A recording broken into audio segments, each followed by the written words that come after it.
So normally on my channel I cover the best Commodore 64 games, or the ones that I believe to be the best, especially from my childhood or even modern day C64 games. Some that I've not covered yet is the worst, which are generally rated the worst by C64 fans.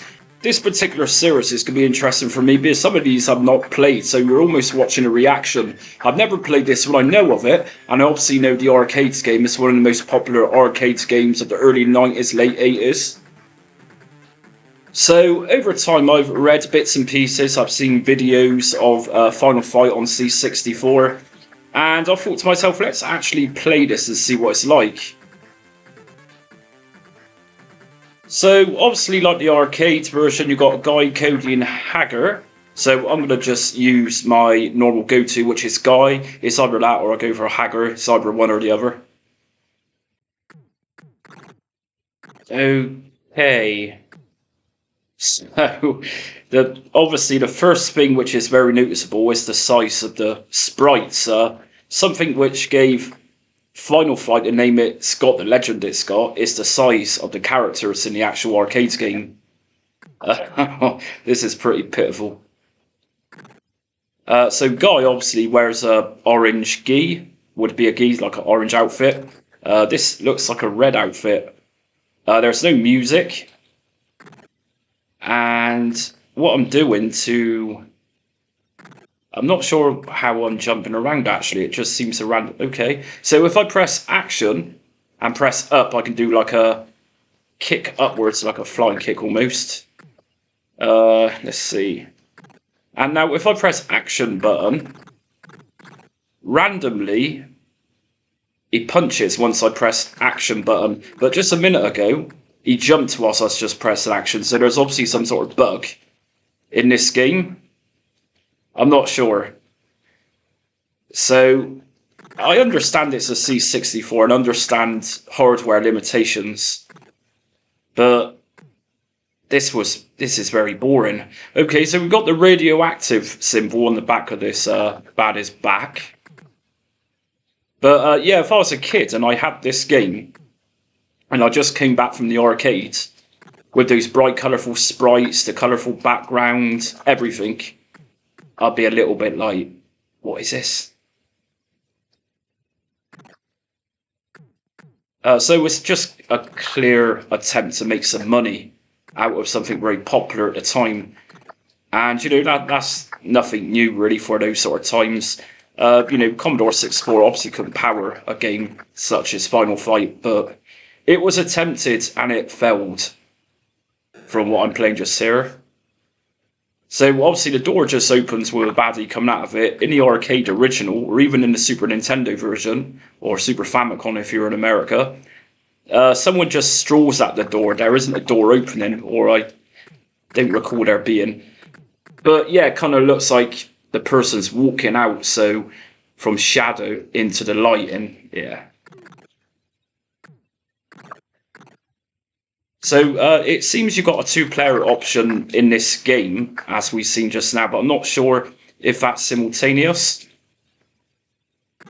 And it's a little bit confusing, actually. So you've got a guy, my character, I'm controlling him, but the baddie kind of looks like me as well, so I just got a bit confused a second ago, who was who. And yeah, I'd say the controls on this, they're a little bit sporadic. I'm attempting to do certain things, and they're doing something different.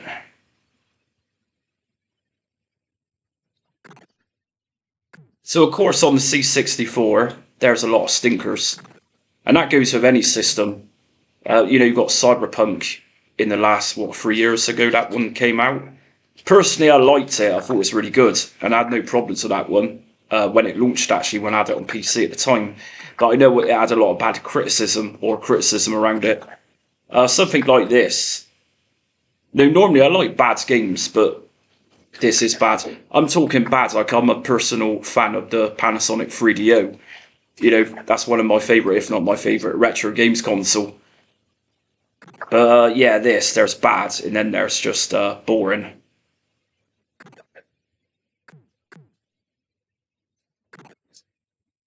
Look, We've obviously got Double Dragon on the C64. I think that was the Mastronic version before it got recoded.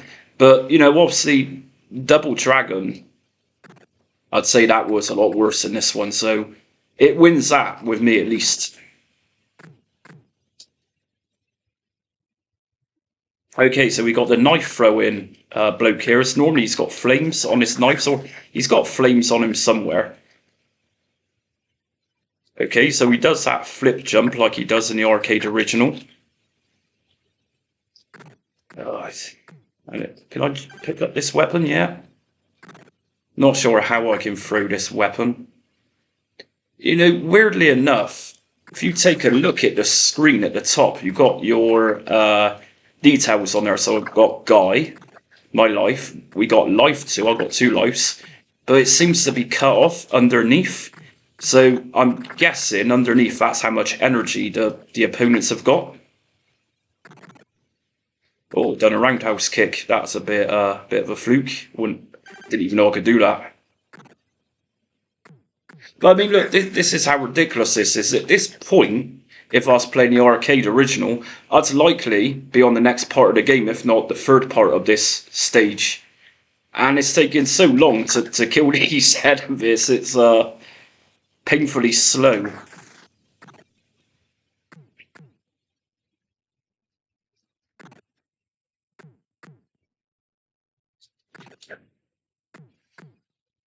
So honestly, when people say, you know, a game's bad, I look at it from a 3DO perspective. I normally like bad games, and the 3DO is full of bad games. And that's what I like about the charm. Some of these, you know, they're so bad, they're good. Like Virtuoso, you know, I like that game. Or Phoenix 3 on the 3DO, I like that game, but most people think it's ridiculous.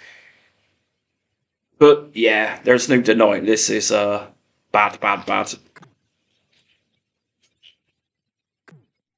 So, you know, my aim to play this game actually for the first time, I was sort of contemplating on actually getting to the first boss on round 1. You know, the big bloke with the feathers and everything, almost looks like Mr. T. But I'm going to try and get there, and like I say, this is just painfully slow. So I just dread to imagine how slow the wrestling ring is with the baddie with the hockey mask on is in this game. It's obviously in the arcade version. He's a very fast boss.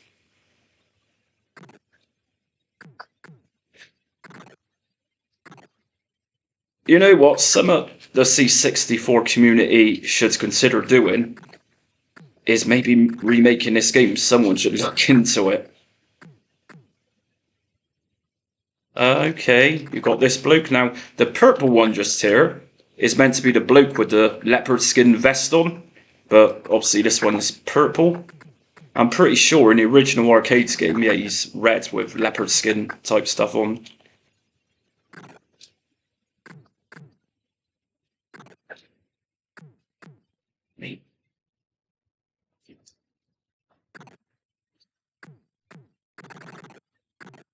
Yeah. Really, it's just the most boring game one of the most boring games I've ever played.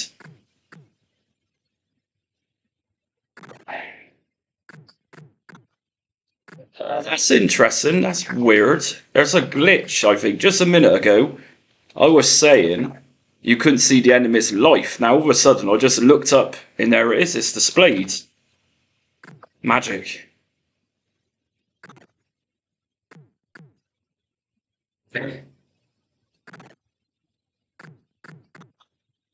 Oh, now obviously this bad is stamping my head to the ground.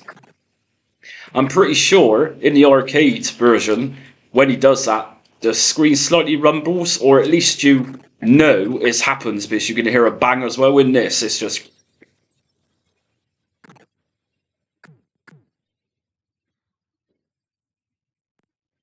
Okay, so I'm going to just stroll on, and I'm going to get to this boss. Here he comes. Well, apparently. Well, that door's just broken open for a reason. But I'm pretty sure in the arcade version, he sat hit the top of the subway steps on the wall, he whistles. Or something like that. You know, I'm intrigued to see how big this boss is going to be. If there is a boss. Of course, the original boss was pretty big. Just thinking how pissed off I would have been as a kid playing this game thing. And you know what Commodore magazines were like back in the day? They had advertised this game almost like stealing screenshots from better looking versions in order to encourage kids to buy it, thinking you was going to get that version. And it never happened that way.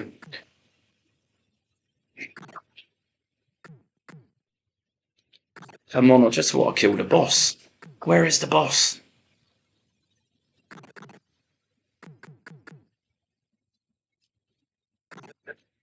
So Final Fight, I'm pretty sure it was a Capcom game.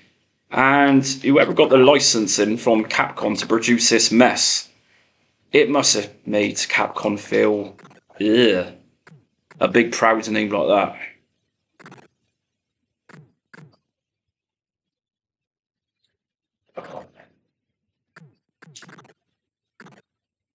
I mean, the reason I'm jumping about really is if I just stand still hitting these assholes, they don't really... I'm not really getting anywhere. So I may as well just jump and just hope for the best like I've been doing throughout. Okay, that's our first woman.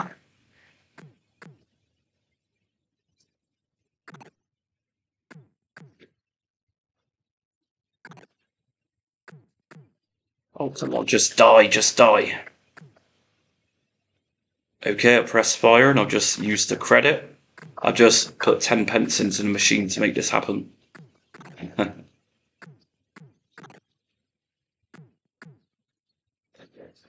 You know what? Something else I've noticed in this is, where's your pickups for the food?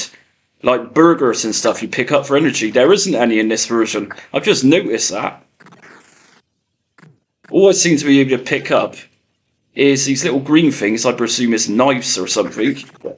But I can't seem to throw them. Or maybe I'm doing something wrong.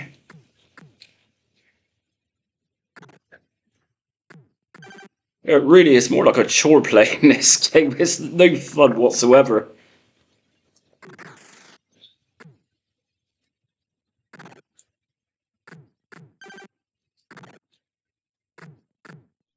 Oh.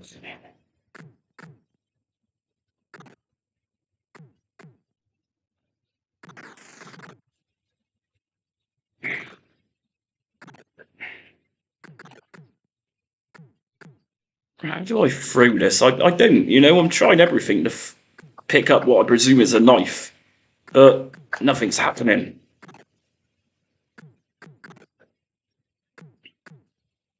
Oh, here comes the boss. Well, I'm guessing it looks like Dog the Bounty Hunter, actually. Yeah, Dog the Bounty Hunter. It don't really look much like... I presume this is the boss anyway. He's got the long hair like in the arcade version, but... this is Dog in this version. I'm going to show Dog who's big and bad.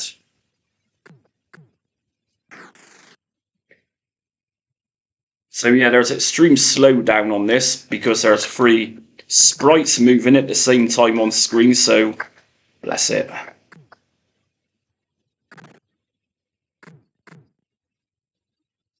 Obviously in the arcade game, this boss, he kind of jumps over to the sewer wall as well when he whistles for his friends to come along. And Dog just there does nothing, he just wanders around. Well, he don't even whistle, there's no whistling noises or anything.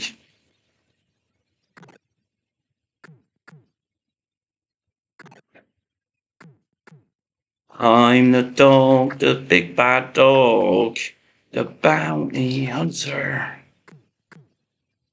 Come on, just die, man.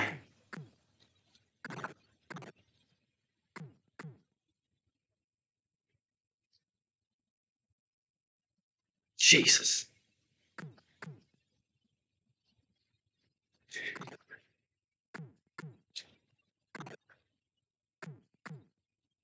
You know what? Dog the Bounty Hunter just here. He's taking a lot of hits, and I remember he's quite fairly wimpish in in the original arcade game. So that's it. That's Final Fight, and I think there is a reason why people think this game is dog shite, because it truly is.